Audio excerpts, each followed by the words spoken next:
नमो अरिहन्ताणं नमो सिद्धाणं नमो आयर्याणं नमो उवच्छायाणं नमो लोये सर्वसा। પંડિત શ્રી બનારસીદાસજીની ઉપાદાન નિમિત્તની ચિઠ્ઠી પર આપણો સ્વાધ્યાય ચાલે છે અને ઉપાદાન નિમિત્તની ચિઠ્ઠીના અંતર્ગત અહીંયા આગળ દ્રવ્યાર્થિક નિમિત્ત ઉપાદાન તેમાં એક જ આ ભેદ આત્માના આશ્રય જે અલગ અલગ ગુણો પ્રગટ થાય છે તો કે તે બંને વચ્ચે પરસ્પર અસહાયપણું છે અહીંયા આગળ તે વાત બતાવે છે અને પરસ્પર અસહાયપણું એટલા માટે બતાવે છે કારણ કે પંડિતજી અહીંયા આગળ ચર્ચા કરે છે કે અશુદ્ધ નિમિત્ત અશુદ્ધ ઉપાદાન અશુદ્ધ નિમિત્ત શુદ્ધ ઉપાદાન શુદ્ધ નિમિત્ત અશુદ્ધ ઉપાદાન અને શુદ્ધ નિમિત્ત શુદ્ધ ઉપાદાન એવા ચાર ચૌભંગી રૂપમાં તેની ચર્ચા કરીને જગતના જીવોનું એના પરિણામોનું વર્ણન કરે છે. સંસાર અવસ્થાની અંદર નિગોદથી માંડીને સંસારી જીવ ક્યાં સુધી લેવા તો કે છે કે 14મા ગુણસ્થાન સુધી સંસારી જીવ લેવા. તેની અંદર આપણે જોઈએ છે કે નિગોદમાંથી નીકળીને જીવ ઉપર ચડે છે, સંઘની પંચેન્દ્રિય થાય છે, તત્વ વિચાર પૂર્વક સમ્યક દર્શન કરે છે, આગળ વધીને તેની શુદ્ધિની પૂર્ણતા થાય છે. તો પંડિતજી આખા પ્રકરણની અંદર એ બતાવવા માંગે છે કે શુદ્ધિની પૂર્ણતા એમણે કઈ નથી થતી, પરંતુ પૂર્વની અંદર કંઈક એની શુદ્ધતા જોવામાં આવે તેના બળે તે ઉપર ચડે છે. જરા પણ જો શુદ્ધતા જોવામાં ન આવે તો કે છે કે તે ઉપર ચડવાનું કારણ થતું નથી. હવે વાત એ છે કે તે શુદ્ધતા કઈ શુદ્ધતા લેવી, એનું નામ પંડિતજીએ એક આપ્યું ગર્ભિત શુદ્ધતા. અને એ ગર્ભિત શુદ્ધતાના બેઝ ઉપર આગળ સમ્યક શુદ્ધતા આવે છે. પંડિતજીને એ કેવું છે. બીજું પંડિતજીએ એક અકામ નિદ્રાનું સ્વરૂપ પણ બતાવ્યું. તો અહીંયા આગળ કહે છે કે જીવોને તે પ્રમાણેની પણ નિદ્રા થાય છે. બે વસ્તુ આપણે અહીંયા આગળ જરા જોઈએ અને પછી પાછા ફરીથી આપણે આગળ આવીએ છીએ કે સૌથી પહેલી વાત તો એ છે કે વિશુદ્ધિ જે શબ્દનો પ્રયોગ કરવામાં આવ્યો શાસ્ત્રની અંદર અલગ અલગ ગુણ સ્થાનમાં અલગ અલગ પ્રકરણની અંદર વિશુદ્ધિ શબ્દનો પ્રયોગ કર્યો છે. દાખલા તરીકે અહીંયા આગળ સમજો નિગોદનો જીવ છે તો તેને પણ સંકલેશતાના પરિણામ પણ જોવામાં આવે છે અને તે જ જીવને સંકલેશતાની હાનિના રૂપમાં તેની વિશુદ્ધિ શબ્દના પ્રયોગથી પણ આપણે એને કહીશું.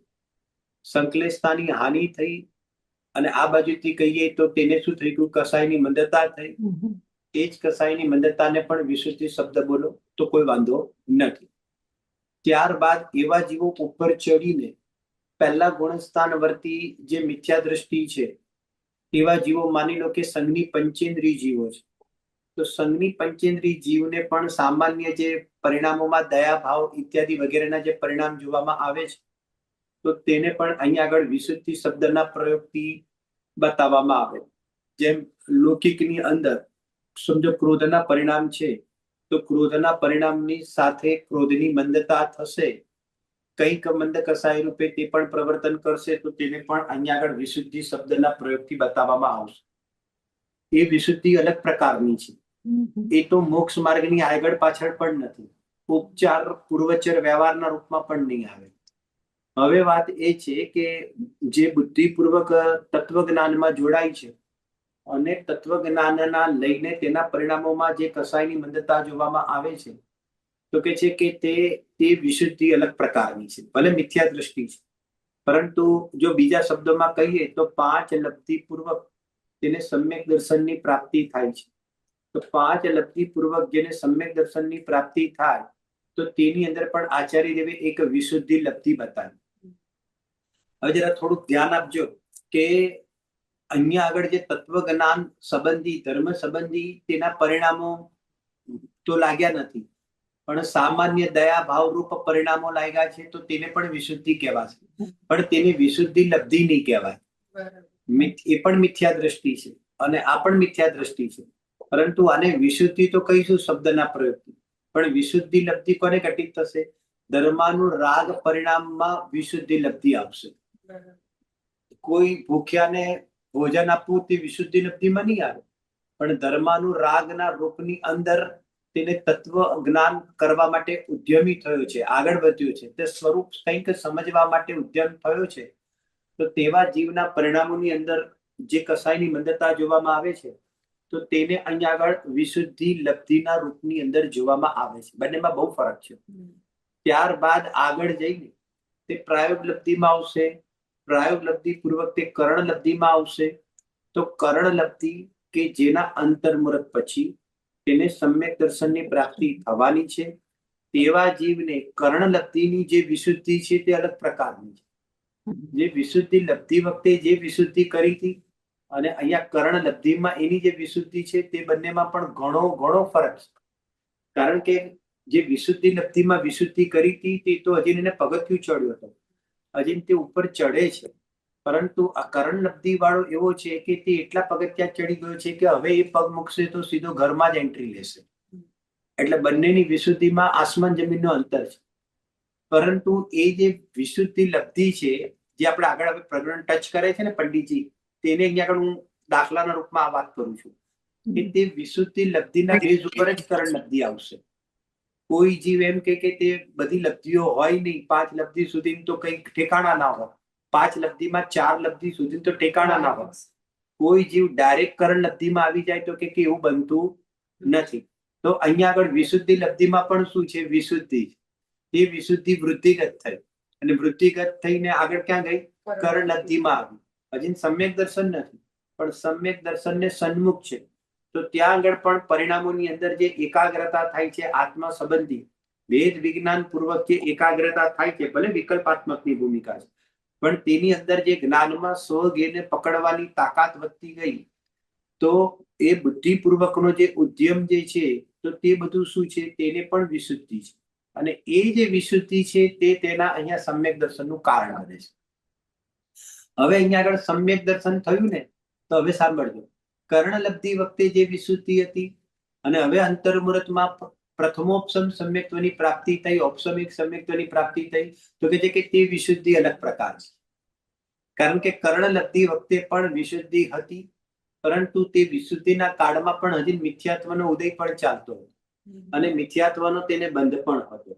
એમ હોવા છતાં પણ અત્યંત એ ગળતો મિથ્યાત્વ હતો, તૂટતો મિથ્યાત્વ હતો. આગળ જઈને તે અનુદયના રૂપમાં, અભાવના રૂપમાં તે એની પોઝિશન થવાની છે.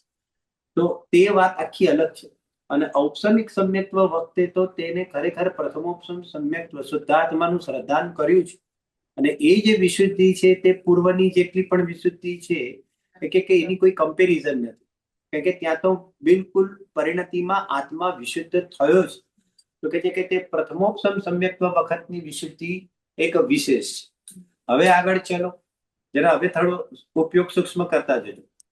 હવે જ્યારે પણ જીવ આ પ્રથમોપસમ સમ્યક્ત્વની તો થઈ વિશુદ્ધિ, હવે જ્યારે જીવ કરણ માંડે ત્યારે કરણ માંડવાના કાળની અંદર તેની વિશુદ્ધિ અલગ પ્રકારની જોવામાં આવશે. હવે સાદી ભાષામાં અત્યારે હું બહુ કરણાનુયોગના વિષયમાં નહીં જાઉં, પણ એક સિમ્પલ લેંગ્વેજમાં એમ કહી કે કરણ માંડવા એટલે શું? કે કરણ માંડવાનો અર્થ જ એ થયા કે પોતાના પરિણામોને મગ્ન કરવા, પોતાના શુદ્ધાત્મ સ્વરૂપ આત્મામાં મગ્ન કરવા. તે વખતે જ્યારે મગ્નતા આવે છે તો કરણ માંડવાના કારણે કાળે શું થાય છે? જીવ જ્યારે અહીંયા આગળ ક્ષયોપસમ સમ્યક દ્રષ્ટિ હોય અને ક્ષયોપસમમાંથી તેને ક્ષાયિક સંકિત લેવાનું હોય, ત્યારે તે કરણ માંડશે. 3 કરણ માંડશે: અધકરણ, અપૂર્વકરણ, અનિવૃત્તિકરણ. તો તે કરણ પરિણામ વડે શું કરશે? પોતાના સ્વરૂપની અંદર તે મગ્ન થશે, શુદ્ધાત્મામાં મગ્ન થશે, એકાગ્ર છે. અહીંયા ધ્યાન છે, વિશેષ રૂપથી ધ્યાન જેવી સ્થિતિ. અને તે વિશેષ રૂપથી જ્યારે એકાગ્ર મગ્નતા થાય છે, તો અહીંયા આગળ કહે છે કે ઔપસમિક સમ્યક્ત્વની અપેક્ષાએ અહીંયા આગળ વિશુદ્ધિ વધારે છે. ક્ષાયિક સમ્યક્ત્વ લેવા જતી વખતે તે 3 કરણ માંડીને અહીંયા આગળ જ્યારે તે વિશુદ્ધિ કરે છે, તો તે વિશુદ્ધિ વધારે છે. કે આવા કરણ પરિણામ કેટલાક સ્થાન છે ત્યારે આવા કરણ પરિણામ માંડે. ક્ષયોપસમ સમ્યક્ત્વમાંથી ક્ષાયિક સમ્યક્ત્વ કરે ત્યારે પણ 3 પરિણામ માંડે. પછી ઉપસમ શ્રેણી ચડવાની હોય ત્યારે પણ 3 પરિણામ માંડે, કરણ પરિણામ માંડે. સપક શ્રેણી ચડવાની હોય ત્યારે પણ 3 કરણ પરિણામ માંડશે. બલકી તે વખતે ગુણસ્થાનોના નામ જ 8મું, 9મું, 10મું અધકરણ, અપૂર્વકરણ અને અનિવૃત્તિકરણ તે કે બધા ગુણસ્થાન 7મું અધકરણ, 8મું અપૂર્વકરણ, 9મું અનિવૃત્તિકરણ. 7મામાં અધકરણ એટલે સાતિશય પ્રમથ વખતે તેનું અધકરણ, એમ આખું એવી રીતે સમજવું, બરાબર ને? તો કે છે કે તે વખતે પણ આવા બધા કરણ માનતા વખતે તેના પરિણામોમાં મગ્નતા, પ્રગાઢતા તે વિશેષપણે જોવામાં આવે છે. તો તે વખતે તેની વિશુદ્ધિ પણ વધારે જોવામાં આવે છે. અને તે કાળમાં જેટલી પણ વિશુદ્ધિ બતાવી તે કાળમાં જ્યાંથી મોક્ષ માર્ગ એનો ચાલુ થયો છે તો ત્યાંથી તેની નિર્જરા પણ વધારે જોવામાં આવે છે. આ બધી વિશુદ્ધિનું ફળ શું? કે આ બધી વિશુદ્ધિનું ફળ વિશેષ નિર્જરા છે. મેં એક શબ્દ પ્રયોગ એડ કર્યો. નિર્જરા તો ચાલુ થઈ ગઈ, ચોથા ગુણસ્થાનથી જેને કહેવાય સમ્યક સંવર પૂર્વકની નિર્જરા તો ચાલુ થઈ ગઈ, પણ અસંખ્યાત ગુણ શ્રેણી નિર્જરા જે જોવામાં આવે છે, અસંખ્યાત ગુણ શ્રેણી નિર્જરા આવા વિશેષ વિશુદ્ધિના બળે અસંખ્યાત ગુણ શ્રેણી નિર્જરા જોવામાં આવે છે. એટલે શું કે સંસારને મોટા રૂપમાં કાપે છે, મોટો જથ્થો કાપે છે. સાદી સરળ ભાષામાં મોટા પરમાણુઓ એક સાથે જેને કહેવાય કે એ કાપે છે. કોઈ એક અથોડો મારીને કોઈ ઘરને તોડે અને બુલડોઝર ફેરવે, બંનેમાં શું ફરક? કેટલો સમય લાગે? કે અથોડો મારવામાં આવે તો કેટલાય દિવસો નીકળી જાય, પણ બુલડોઝર જ ફેરવી નાખે તો મોટા મશીનો લઈને તોડવાનું ચાલુ કરી દે તો 4 દિવસમાં પતી જાય. તો જ્ઞાની ધર્માત્માની જે પોઝિશન છે ને અથોડાવાળી નથી.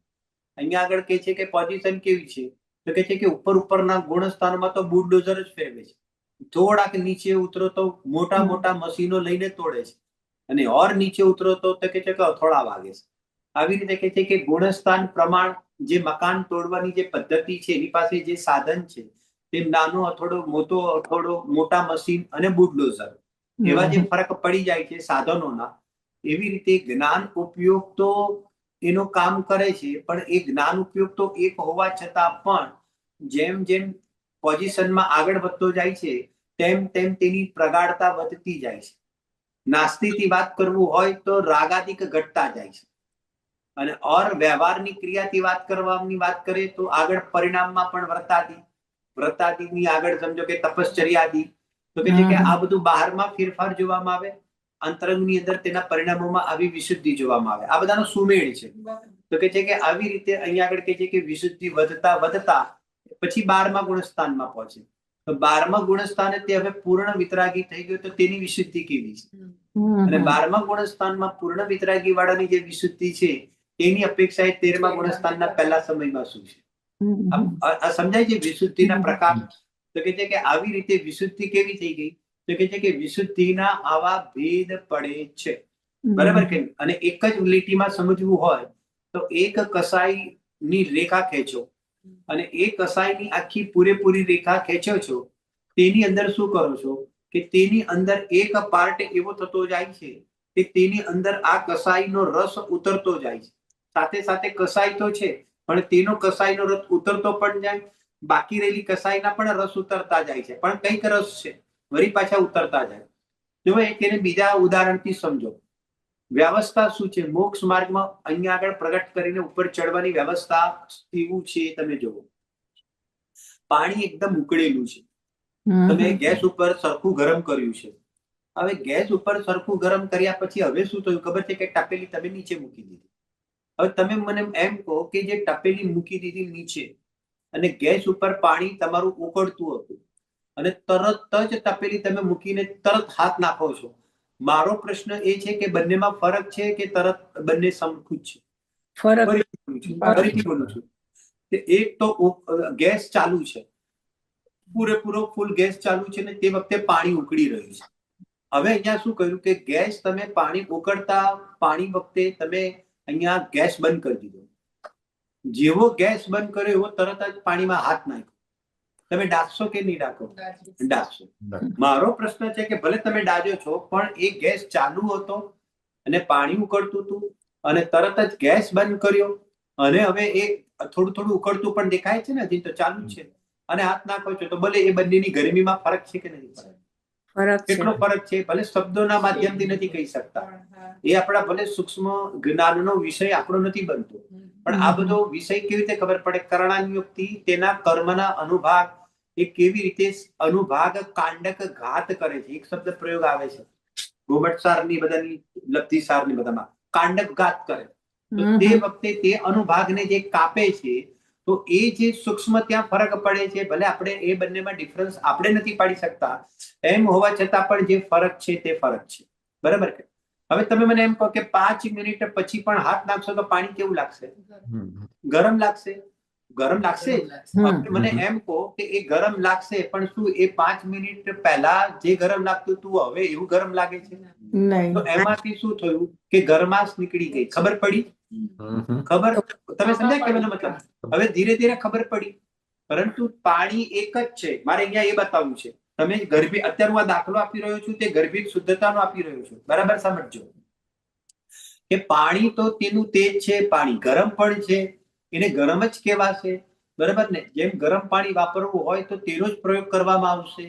આ બધું બરાબર છે. એમ હોવા છતાં પણ ઉકળતા પાણી જેવું નથી. તો તે પાણી કેવું છે? એક ઠંડુ છે. બોલો હવે ઠંડુ કહી શકાય કે ન કહી શકાય? બસ આ મારું છે. સભામાંથી જવાબ આપે, એને ઠંડુ કહેવાય કે ન કહેવાય? એટલે અપેક્ષાથી કહેવાય. બરાબર. હવે જરા સાંભળજો, એને ઠંડુ કહેવાય કે ન કહેવાય? તો કે પાણી તો ભાઈ ઉકળતું છે ને, હજી ગરમ, હજી એવું પીવા જઈએ તો એ મોઢું ડાજે. બરાબર કે નહીં? એ કે બધી વાત બરાબર છે, પરંતુ તે વખતે પણ પાણીને આ બાજુથી એને શું કહીએ છીએ આપણે? ઠંડુ કયા બેઝ ઉપર કીધું? કે તે ભાઈ ઉકળતું નથી એ અપેક્ષાએ કીધું. એમ અહીંયા આગળ પંડિતજીને પૂછવામાં આવે છે તમે શુદ્ધતા કયા બેઝ ઉપર કહીએ? તો કે છે કે તેમાં ગર્ભિત શુદ્ધતાના બેઝ ઉપર અહીંયા આગળ એટલી સંકલેશતા નથી. તો એટલી સંકલેશતા નથી એટલે અમે શુદ્ધતા કીધી. અને ગર્ભિત શબ્દ એટલા માટે વાપર્યો કે આ શુદ્ધતા છે તે ઉપર ચડવાનું કારણ છે. ફરીથી બોલું છું, ઉપયોગ સૂક્ષ્મ કરજો. અહીંયા આગળ વાત પંડિતજી એમ કહેવા માંગે છે કે સંકલેશ પરિણામોની રેખા ચાલી રહી છે. હવે જનસાર અવસ્થામાં એવી પોઝિશન છે, અહીંયા આગળ જરા સમજજો. સંસાર અવસ્થામાં એવી પોઝિશન છે કે અહીંયા આગળ નિગોદ ઉપર જીવ ઉભેલો છે અને અહીંયા આગળ મોક્ષ છે. આ આખી રેખા તમે કસાઈની જ ખેંચો. જરા સમજજો, અહીંયા આગળ આ આખી રેખા કસાઈની છે. ક્યાં સુધી છે? 10મા ગુણસ્થાન સુધી છે. પહેલા ગુણસ્થાન થી લઈને અહીંયા 10મા ગુણસ્થાન સુધી અહીંયા આગળ કસાઈની આખી રેખા ખેંચો. તો હવે અહીંયા આગળ શું થાય છે ખબર છે? આ બધી કસાયોમાં ફરક શું પડી જાય છે? કસાઈ તો ઉભી રહી પણ તેનો રસ નીકળતો ગયો. કસાઈ ઉભી રહી પણ રસ નીકળ્યો. કસાઈ ઉભી રહી પણ તેનો ઓર રસ નીકળ્યો. કસાઈ તો ઉભી રહી પણ ઓર રસ નીકળ્યો. કસાઈ તો ઉભી રહી ઓર રસ નીકળ્યો. તો જેટલો અહીંયા આગળ રસ નીકળ્યો તેને શુદ્ધતા કીધી. સમજાય છે શું કહેવા માંગે છે? હવે જે રસ નીકળ્યો ને તેને શુદ્ધતા કીધી. તો અહીંયા આગળ ગર્ભિત શુદ્ધતા શબ્દનો પ્રયોગ કર્યો. તો ગર્ભિત શુદ્ધતા તો એટલા માટે કીધી કે ઓલો રસ નીકળ્યો. તો તમે તો ગર્ભિત શબ્દ કોને બતાવે છે? સાંભળજો, ગર્ભિત શબ્દ એ બતાવે છે કે આગળ જે શુદ્ધિ થવાની છે ને તેના બીજ અહીંયા આગળ પડેલા છે, એમ કહેવા માંગે છે. જેમ કોઈ છોકરો, મેં 2 દિવસ પહેલા બી કયા પ્રકરણમાં મેં દાખલો આપ્યો હતો કે કોઈ છોકરો જે છે તો સમજો કે એને 80 માર્ક આવ્યા. તો સાંભળજો, 80 માર્ક આવ્યા ને તો તમે એના પરથી શું નક્કી કરો છો? 80 માર્ક પરથી તમે નક્કી શું કર્યું? 80 માર્ક પરથી જો 40 માર્ક નથી, 35 માર્ક નથી, ઢ તો છે જ નહીં, પરંતુ એક 80 માર્કની અંદર આવી નથી ઉભો છે. એના પરથી તમે તેનું હોશિયારપણું નક્કી કર્યું, કેટલો ક્લેવર છે એ તમે જ્ઞાનની અંદર પકડ્યું. હવે એ જે 80 માર્ક્સ આવ્યા છે તેની જે હોશિયારી છે એ હોશિયારીમાં એવી હોશિયારી પડેલી છે કે તે 99 સુધી ખેંચી જાય. એને કહેવાય ગર્ભિત શુદ્ધતા. પકડાવો પોઈન્ટ? કહેવાનો મતલબ કે એની અંદર તે વખતે તેવી હોશિયારી પડેલી છે. બરાબર. માની લો કે એક જીવ એવો લો, ઉદાહરણને થોડું રૂપથી સમજજો કે એક જીવ એવો લો કે દાખલા તરીકે તે 20 માર્ક જ આવે છે, 20-25 થી આગળ પાછળ જતો જ નથી. બરાબર કે નહીં? અત્યારે સ્થૂળ અપેક્ષા લેજો, કારણ કે 20 માર્ક વાળો બી પાસ થાય છે. હમણાં મારે એ નથી ઘટિત કરવું. મારે એ ઘટિત કરવું છે કે ત્યાં તો સાવ પડેલો જ છે, એકદમ ફેલ છે, ઢ છે, એને શ્રુત જ્ઞાન જ નથી થતું. ટીચર જે ભણાવી રહ્યા છે તેનું શ્રુત જ્ઞાન જ નથી થતું. તો એ આગળ સમજો કે એ નહીં. બરાબર. જેને કહેવાય ને કે થોડોક બાળક ક્યારેક એવી ટાઈપનો પણ હોય ને ડિસેબલ, તો સમજો કે તે એ 99% સુધી પહોંચે, 100 માંથી 100 પહોંચે તેવી એની મન સ્થિતિ નથી. એક ઉદાહરણના રૂપમાં તો કે છે કે તેને આપણે ઘટિત નહીં કરીએ, પરંતુ કે છે કે જે બાળક મન સ્થિતિ તો સારી છે અને તે પાસ પણ થયો છે અને તે 80 સુધી આવ્યો છે, તો 80 સુધી આવે લો, અહીંયા આગળ શું થશે? તો કે છે કે આગળ જઈને 90-95 પણ લાવી શકશે. તો કે છે કે આવી જે હોશિયારી છે ને, તો હોશિયારીના અંશ ત્યાં છે, હોશિયારીના અંશ છે તો તે વૈધા છે. જો બિલકુલ જ ના હોય તો કે તે ઉપર ચડી જ ન શકે. એમ પંડિતજીને એમ કેવું છે આખા પ્રકરણમાં એમ કે શુદ્ધતા છે અને છે, તમે માનો. પંડિતજી એવો શબ્દ પ્રયોગ કરશે આની અંદર, કે શુદ્ધતા છે અને આ ગર્ભિત શુદ્ધતા છે, અને જે આગળ સમ્યક શુદ્ધતાનું કારણ બને છે. તો કે છે કે એટલે આ ગર્ભિત શુદ્ધતા આગળ જેને કહેવાય કે તે શું કરે છે, જ્ઞાન અને ચારિત્ર એ બે ગુણની અંદર ગર્ભિત શુદ્ધતા ઘટિત કરીને આવી રીતે ઉપર ચડવાના તારા કારણ બને છે. એમ કરીને પંડિતજી અહીંયા જે પણ કોઈના જીવના પરિણામ બન્યા છે, જે પણ કોઈ ઉદ્યમી થયો છે, તો કે છે કે એ તારું ઉદ્યમ ચાલી રહ્યો છે. પંડિતજી આ પ્રકરણમાં બહુ મોટી વાત કરી દીધી કે તારો જે પણ ઉદ્યમ છે એની અંદર તારી અત્યારે જેટલી પણ તાકાત વપરાય છે ને, તે તાકાતથી કેવળ જ્ઞાન આવવાનું છે. બરાબર. એમ કેવા માંગે છે. બરાબર. હા, પણ ક્યારે?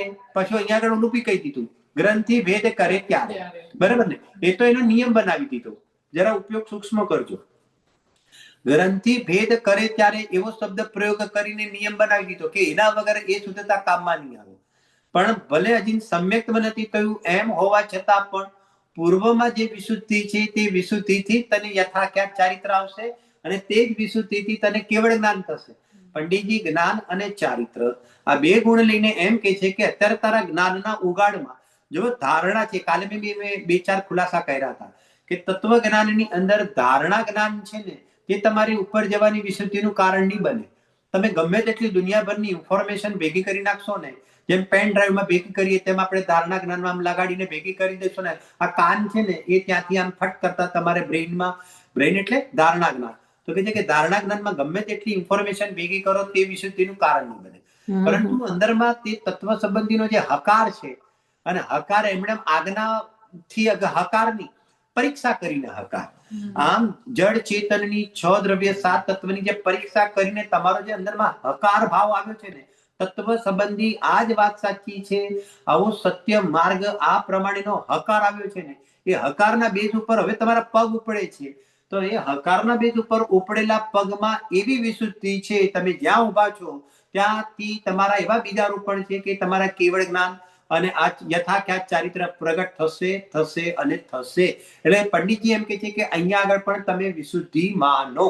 પંડિતજીનું એમ કેવું છે. ખ્યાલ હવે આખો વિષય કેવાનો મતલબ પેલું જે પાણીને પાછું યાદ કરો. હવે પાણી 5 મિનિટ પડી રહ્યું, 10 મિનિટ પડી રહ્યું, કલાક પડી રહ્યું, તો હવે શું થયું? તો કે છે કે કલાક પડી રહ્યું, તો હવે તમે સમજો કઈક ગરમી ઓછી થઈ હતી, તેના બેઝ ઉપર ઠંડુ થયું. એકદમથી નથી થતું. પંડિતજીનું એમ કેવું છે એકદમથી નથી થતું એટલે સમજા ને કે નહીં. એ જયારે ઉકળતું પાણીને ગેસ બંધ કર્યો અને જે ઠંડુ થવાનું શરૂ થયું, તો હજી ઠંડુ નથી થયું પણ ઠંડુ થવાનું શરૂ થયું, તે ગર્ભિત શુદ્ધતા છે. અને એ જે છે તે આગળ જેને કહેવાય કે પૂરેપૂરું શીતળ થવાની યોગ્યતા કરીને, તો આવું પૂરી શીતળ ક્યારે થયું? તો એની ગર્ભિત શુદ્ધતા ક્યાં પડી છે? એ ગરમ પાણીના કાળમાં જ તેની ગર્ભિત શુદ્ધતા પડી છે, એમ કહેવા માંગે છે. ઠંડાની યોગ્યતા આગળ જઈને પણ પૂર્ણ શીતળ થશે, તો કે છે કે તેનું કારણ શું? તો કે છે કે આ ગર્ભિત શુદ્ધતા. તો કે એ કારણ ક્યાં મોજૂદ છે? જે વખતે પાણી ગરમ હતું એમાં ગરમાશ કઈક ઓછી થઈ, તો તે જે વિશુદ્ધિ જે છે તે આગળ પૂર્ણ વિશુદ્ધિનું કારણ બને છે. બરાબર? આ પ્રમાણેનું આખું પ્રકરણ આપણું ચાલી રહ્યું છે. એની અંદર જુઓ, હવે આપણે આગળ જઈએ.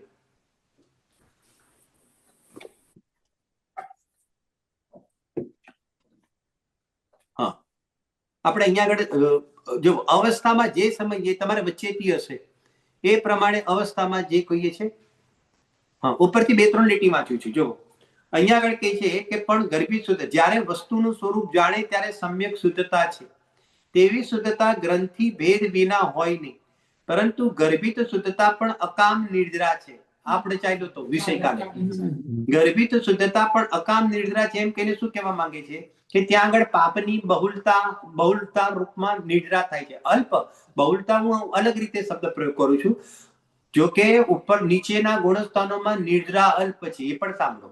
કર્ણા નિયોગ એમ કે છે કે ત્યાં નીચલા ગુણસ્થાનોની અંદર આવી અકામ નિર્જરા થાય છે, પણ તે નિર્જરા અલ્પ છે અને બંધ મોટો છે.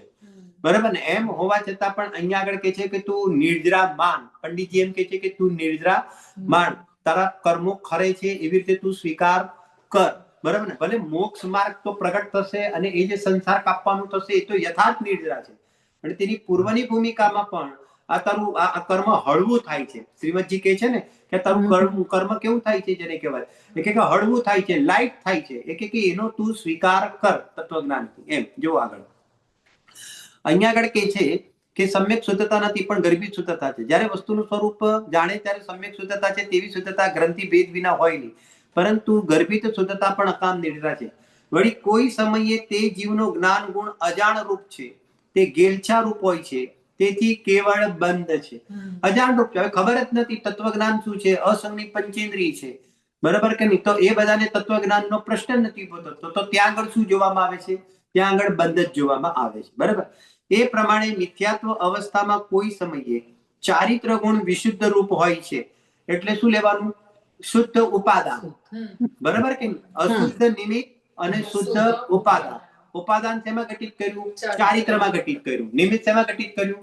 જ્ઞાનમાં ઘટિત કર્યું. એમ અહીંયા આગળ જુઓ, ચારિત્ર ગુણ વિશુદ્ધ રૂપ હોય છે, તેથી ચારિત્ર વર્ણ કર્મ મંદ થાય છે, તે મંદતાને લીધે નિદ્રા થાય છે.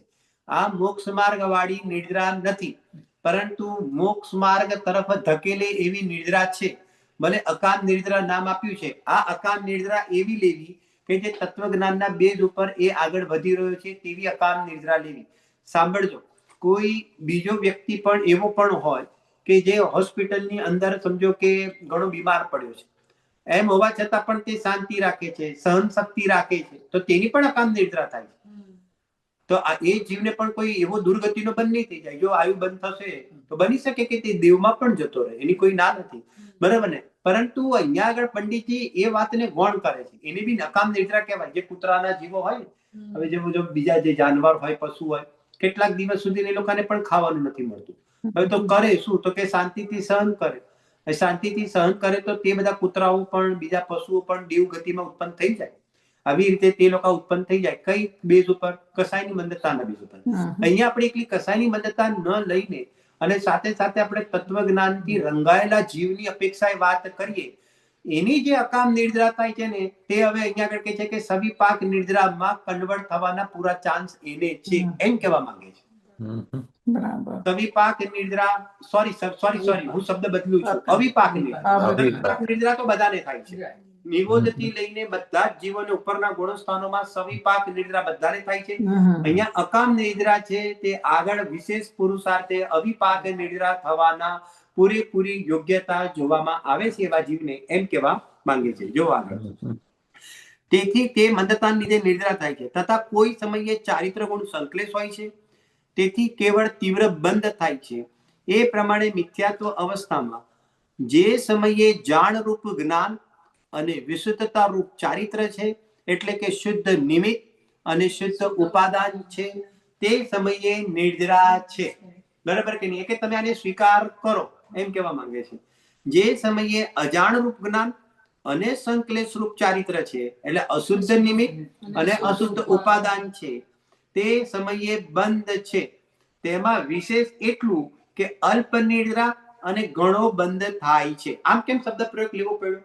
અશુદ્ધ નિમિત્ત અને અશુદ્ધ ઉપાદાનમાં અલ્પ નિદ્રા શબ્દનો પ્રયોગ કેમ કર્યો? આ મારો પ્રશ્ન છે, બોલો. શુદ્ધતા નથી એટલે પછી બંધ, ઓછી જ નિદ્રા. અલ્પ નિદ્રા કેમ કીધું? મિથ્યાત્વ જો સાંભળો, વાત એવી છે કે નિગોદ થી લઈને ઉપરના ગુણસ્થાન સુધી, કયા ગુણસ્થાન સુધી લેવું? 13મા ગુણસ્થાન સુધી. સાંભળજો, નિગોદ થી લઈને 13મા ગુણસ્થાન સુધી એકલી નિદ્રા પણ નથી ને એકલો બંધ પણ નથી. હું 13મા ગુણસ્થાન સુધી કહું છું.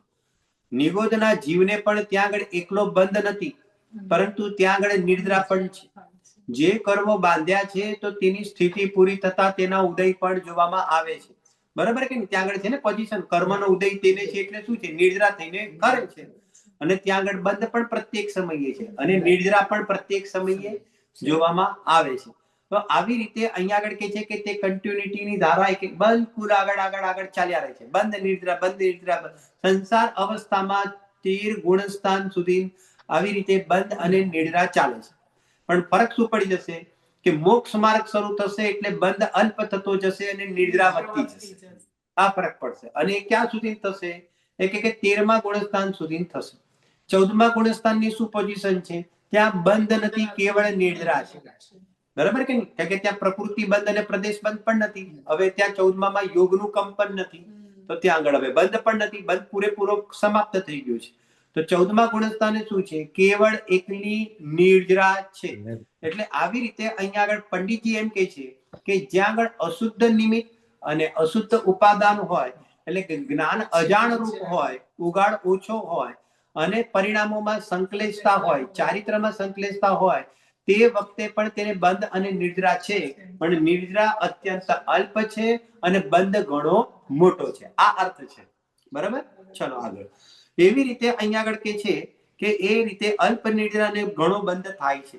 તેથી એ અલ્પની અપેક્ષાએ મિથ્યાત્વ અવસ્થા વિશે કેવળ બંધ જ કર્યો, એની પ્રધાનતા કરી. કર્ણાનિયોગ સિદ્ધાંત તો સિદ્ધાંતનું કથન કરશે, બંધ પણ છે અને નિદ્રા પણ છે. પરંતુ મોક્ષ માર્ગની અંદર દ્રવ્યાનિયોગની પ્રધાનતાથી જ્યારે ચર્ચા કરવામાં આવે તો નિદ્રા કોને થાય? તો ત્યાં આગળ અધ્યાત્મ શૈલીની અંદર સંવર પૂર્વકની નિદ્રાને નિદ્રા ગણી હોય ને, એટલે એમ કહેવામાં આવશે કે 4થા ગુણસ્થાનથી નિદ્રા થાય. બરાબર ને? અવિપાક નિદ્રા. પણ અહીંયા આગળ તો કોમન વાત કરી. બરાબર? હવે આગળ જુઓ. જેમ કોઈ અપેક્ષા મિથ્યાત્વ અવસ્થાએ કેવળ બંધ કર્યો, વધારે બંધ થાય છે. એટલે જેમ કોઈ દાખલો આપે છે, કોઈ પુરુષને નફો થોડો અને નુકસાની ઘણી, તો પુરુષ અહીંયા આગળ નુકસાની ટોટા વાળો જ કહેવાય છે. શું કીધું? નફો અને ટોટો, એટલે કે નફો થોડો હોય અને નુકસાન ઘણું હોય, તો તેને શું કહેવાય કે ભાઈ આ વખતે નુકસાન ગયું. રિલાયન્સ ની કંપનીને આ વખતે શું થયું ભાઈ? નુકસાન થયું. શેનું વળી તારે નુકસાન થયું? બરાબર ને? કેમ? 2000 કરોડ કમાયો ને? અરે કે ના 12,000 કરોડની ગણતરી હતી, પણ એની જગ્યાએ અહીંયા આગળ શું થયું કે 2000 કરોડ ગયો. તો એને કલ્પના 12,000 કરોડની હતી, તો એ ભાષા શું વપરાશે? પેપરમાં શું આવશે? રિલાયન્સ इंडस्ट्रीज को नुकसान हुआ. बराबर ने? कि 18 लाख करोड़ की कंपनी को सिर्फ 2000 करोड़ का ही मुनाफा बहुत नुकसान में चल रही है. આવા બધા શબ્દો પ્રયોગ કરાય કે ગણતરી કરતા તેને ઓછો નફો છે એટલા માટે. એમ આપણી નિદ્રા થાય છે કે નહીં? થાય છે. શાસ્ત્રીય ભાષામાં વાત કરીએ ને તો આપણને એક સમયમાં, સાંભળજો, એક સમય પ્રબદ્ધની નિદ્રા થાય છે. એને શું કહેવાય? એક સમયમાં એક સમય પ્રબદ્ધ. એક સમય પ્રબદ્ધ શું હશે? તમે બધાએ સાંભળ્યું હશે નામ. એક સમય પ્રબદ્ધમાં કેટલા કર્મ પરમાણુ આવે? અસંખ્ય. અનંત. સભામાંથી કોઈ બોલી શકે છે ઓનલાઈન? અનંત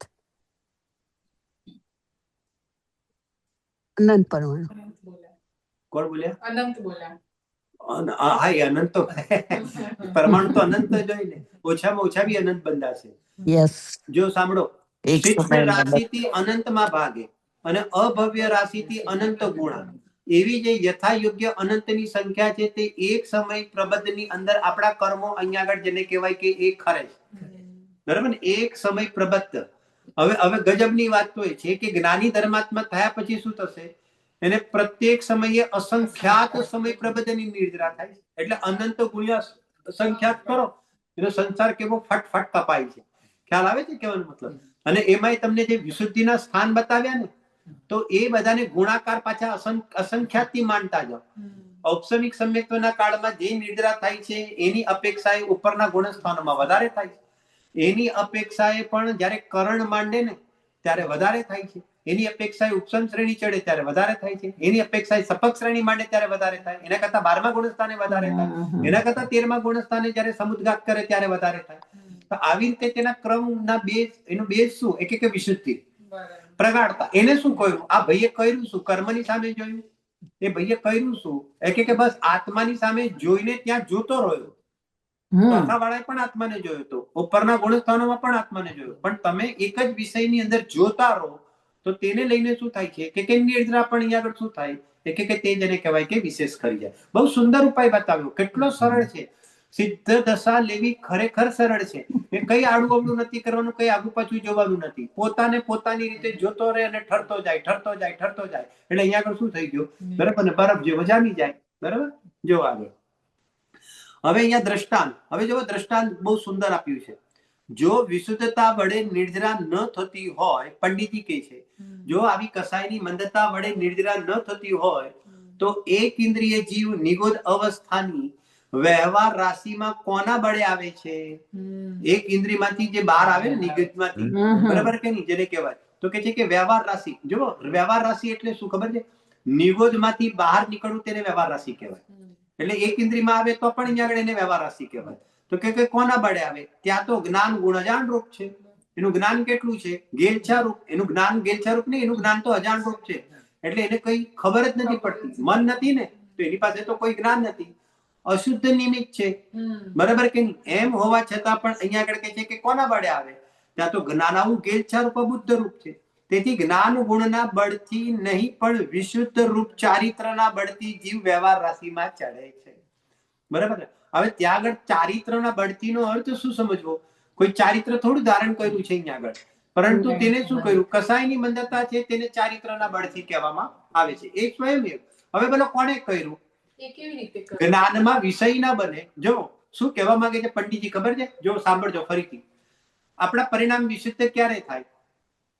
જયારે જીનેન્દ્ર ભગવાનના દર્શન કરીએ ત્યારે થાય, બરાબર કે? એટલે જ્ઞાનમાં જીનેન્દ્ર ભગવાનને જોઈએ ત્યારે આપણા પરિણામ કેવા થાય? વિશુદ્ધ થાય, બરાબર ને? પંડિતજી ના પાડે છે. એમના આખા પ્રકરણમાં આ જ કેવું છે.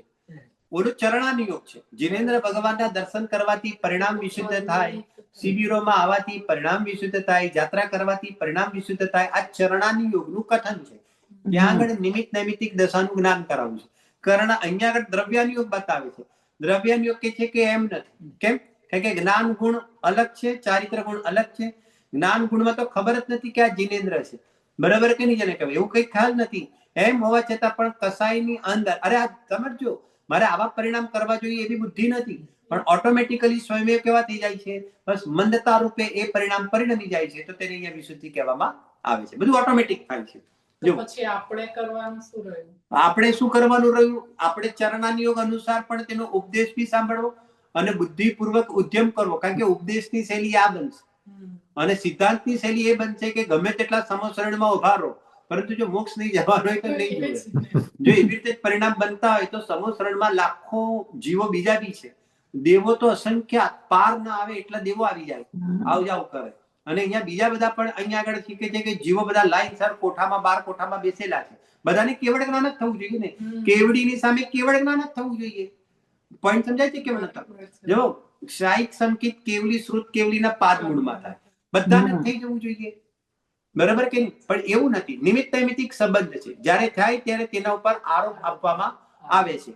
એટલે સિદ્ધાંત શૈલી એ કે છે, અહીંયા તો ચાલતા વિષયમાં સિદ્ધાંત શૈલી એ કે છે કે તમારું જ્ઞાન ઓલું હોય, ઉગાડવાળું હોય પૂરેપૂરું, એટલે પરિણામોમાં કસાયની મંદતા આવી જાય એમ એવું વ્યવસ્થા નથી. આ ટ્રમ્પ તમારું બુદ્ધિ વગરનો છે એવું છે?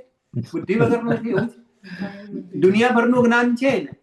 એમણે યુએસ નો પ્રેસિડેન્ટ બનવો એટલે કઈ જેને કઈ એમને કોઈ ના બને. વર્લ્ડ નો પ્રેસિડેન્ટ કહેવાય આજી ભાષામાં, બરાબર ને? એમ હોવા છતાં પણ પરિણામોમાં શું છે? અશુદ્ધ ઉપાદાન છે, બરાબર ને? જ્ઞાન ગણું અને ઉપાદાન કેવું? અશુદ્ધ. હવે ચલો આ ટ્રમ્પ નું તો બહારના નોલેજ ની અપેક્ષાએ વાત કરીએ. દ્રવ્યલિંગી મુનિરાજ 11 અંગ અને 9 પૂર્વનું જ્ઞાનનો ઉગાડ છે. ગજબ તો એ થઈ ગયો. ત્યાં જો કે ચારિત્ર અપેક્ષાએ પણ એમ કહીશું કે શુદ્ધ ઉપાદાન કહીશું, પરંતુ જયારે સમ્યક શુદ્ધતા ગ્રંથિભેદની વાત કરીશું તો ત્યાં આગળ એ જીવને ગ્રંથિભેદ થઈ. હવે એમાં તો એને જાણ્યું કે નહીં? ચેતનને પણ જાણ્યું, પૂતગલને પણ જાણ્યું. એ બધાને જાણે છે કે નથી જાણતો? 7 તત્વને જેમ છે તેમ જાણ્યું. તો બધી ફરક ક્યાં પડી ગયો? રુચિનો ફરક પડી ગયો. જે આત્મા રૂચવો જોઈએ ને, જે ભાવથી આત્મા રૂચવો જોઈએ ને, કેટલી રુચિની જરૂર છે ખબર છે? કેટલા રુચિની જરૂર? જરા સાંભળજો, દાખલો લૌકિક આપું છું, એકદમ સાંભળો. જેમ માતાને પોતાનું બાળક કેટલું રૂચે, કેટલા ટકા રૂચે? કોઈ માતાને એવું હોય મારું બાળક મને 50% જ ગમે છે, 50% નથી ગમતું એવું હોય? માતાને એવું હોય? માતાને, બરાબર ને? એક એવા ભેદ જ ના હોય, નહીતર એને માતા જ ના કહેવાય. પ્રશ્ન જ નથી. કે માતાને તેનું બાળક 100%, એમાં 100% બી બોલવાની જરૂર ના હોય, પૂરેપૂરી એને ગમે છે. એવી રીતે પરિણતિ પોતાના આત્માને પૂરી ગમાડે એને રુચિ કહેવાય. કે રુચિના બેઝ ઉપર મોક્ષ માર્ગ સમ્યક શુદ્ધતા થાય છે. એની પહેલા એના પ્રયત્ન છે, અભ્યાસ છે, ગમાડવાના ઉદ્યમ છે, આ બધું ચાલે છે. પરંતુ રિયલમાં તો જેને કહેવાય કે તે સમ્યક દર્શન થાય તો તેનો માર્ગ ક્લિયર થાય. હમ. બરાબર. જો તો એક પ્રશ્ન છે નિલેશભાઈ કે એનાથી નિષ્કર્ષ નીકળે કે ક્ષયોક્ષમ જ્ઞાન નિર્જરાનું કારણ નથી.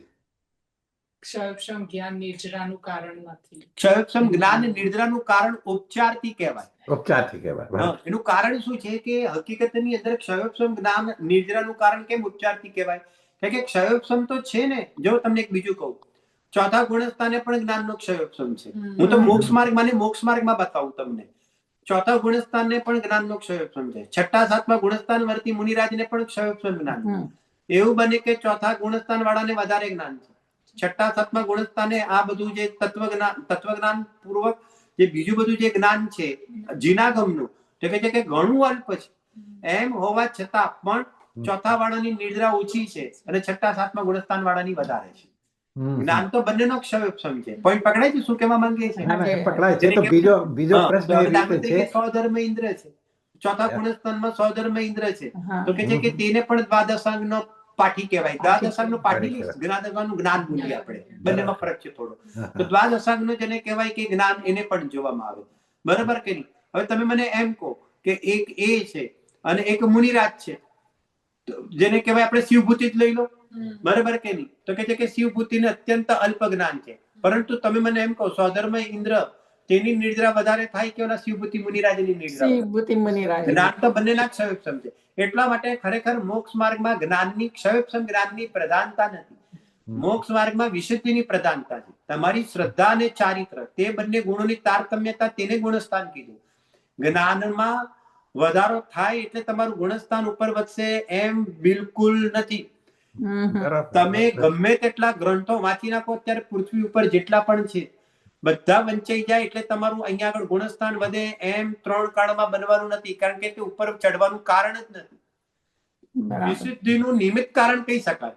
સાંભળજો, એટલે સર્વતા નિરર્થક છે એમ બિલકુલ નથી કહેવા માંગતો. એનું બાહ્ય કારણ કહેવાય, એનું નિમિત્ત કારણ કહેવાય. પણ મૂળ ઉપાદાન કારણ શું છે? મૂળ ઉપાદાન કારણ તો હકીકતમાં આત્મરુચિ અને આત્મસ્થિરતા. જીવનમાં મોક્ષ માર્ગને સરળતાથી સમજવો હોય તો આ બે શબ્દ ઉપર જ વધારે ફોકસ કરવો અને વધારે ધ્યાન આપવું. આત્માની રુચિ અને આત્માની સ્થિરતા. આત્માની રુચિ એટલે સમ્યક દર્શન અને આત્માની સ્થિરતા એટલે સમ્યક ચારિત્ર. બરાબર ને? રાગાધિક ઘટવા નાસ્તિથી કહીએ, બરાબર કે નહીં જેને કહેવાય? તો નાસ્તિથી કહીએ તો આ બાજુ કહો તમે રાગાધિકનું ઘટવું અને આ બાજુ અહીંયા આગળ મિથ્યાત્વનું વમન. બરાબર ને? શ્રદ્ધામાં વાત કરીએ તો. બરાબર. તો બસ આના સિવાય જીવ હકીકતમાં કોઈ પણ ચીજમાં ફોકસ કરીને ઉપર નથી ચડતો. તમે સમજ્યા કેમ નતા? તમે ગમે તેટલું ભણો છો એ પણ શ્રદ્ધા અને ચારિત્રને સુધારવા માટે ભણો છો. જે વ્યક્તિ જ્ઞાન માટે જ્ઞાન કરે છે તેનું જ્ઞાન નિરર્થક જાય છે. અને જે વ્યક્તિ તે જ્ઞાન શ્રદ્ધાને ચારિત્રને સમ્યક કરવા માટે લગાડે છે તેનું નિયમથી સાર્થક જતા સમ્યક દર્શન, જ્ઞાન અને ચારિત્રની પ્રાપ્તિ થાય છે. મોક્ષ માર્ગની અંદર આ કોન્સેપ્ટ ક્લિયર હશે ને તો ઘણી બધી આકુરતા અને ઘણા બધા શલ્ય નીકળી જશે. તમારી નિર્જરા બેઠા બેઠા થવાની છે. એક વાત સાંભળો, તમે રાગ તોડ્યો ને, આ પરદ્રવ્ય મારાથી જુદું છે, અહીંયા આગળ જુદું છે એવું જ્ઞાનમાં શ્રદ્ધાન કર્યું અને હવે પરદ્રવ્યનો રાગ પણ જે રહ્યો છે તેને પણ આત્માના અવલંબને તોડતા જાઓ. એ રાગ તોડતા જાઓ. બરાબર ને? પત્ની, પુત્ર, આજે બધું શરૂઆતમાં પંડિતજીએ લીધું ને બનારસીદાસજીએ, તો કહે છે કે તે બધા મારાથી જુદા છે તો તમે જ્ઞાન અને શ્રદ્ધાન કર્યું. પણ હવે તે બધાનો પણ રાગ શિથિલ થયો અને રાગ શિથિલ થયો. સાંભળજો, આત્મા સમજો, આત્માની વિશુદ્ધિ પૂર્વક રાગ શિથિલ થયો તો તમારી સ્થિરતા કહેવાય અને તે અહીંયા આગળ સમ્યક ચારિત્રના રૂપમાં આગળ વધતા તમને અહીંયા આગળ પૂર્ણતા પ્રાપ્ત કરે છે. બરાબર? આ પ્રમાણે ચર્ચા છે. 15 મિનિટના બ્રેક પછી ફરીથી પાછા આપણે મળીએ છીએ. 15 મિનિટ બ્રેક પછી આપણે બધા પાછા ફરીથી મળીએ. અહીંયા આગળ આપણે સ્ટોપ કરીએ. બરાબર? જીનવાણી માતનો જય. જય હો.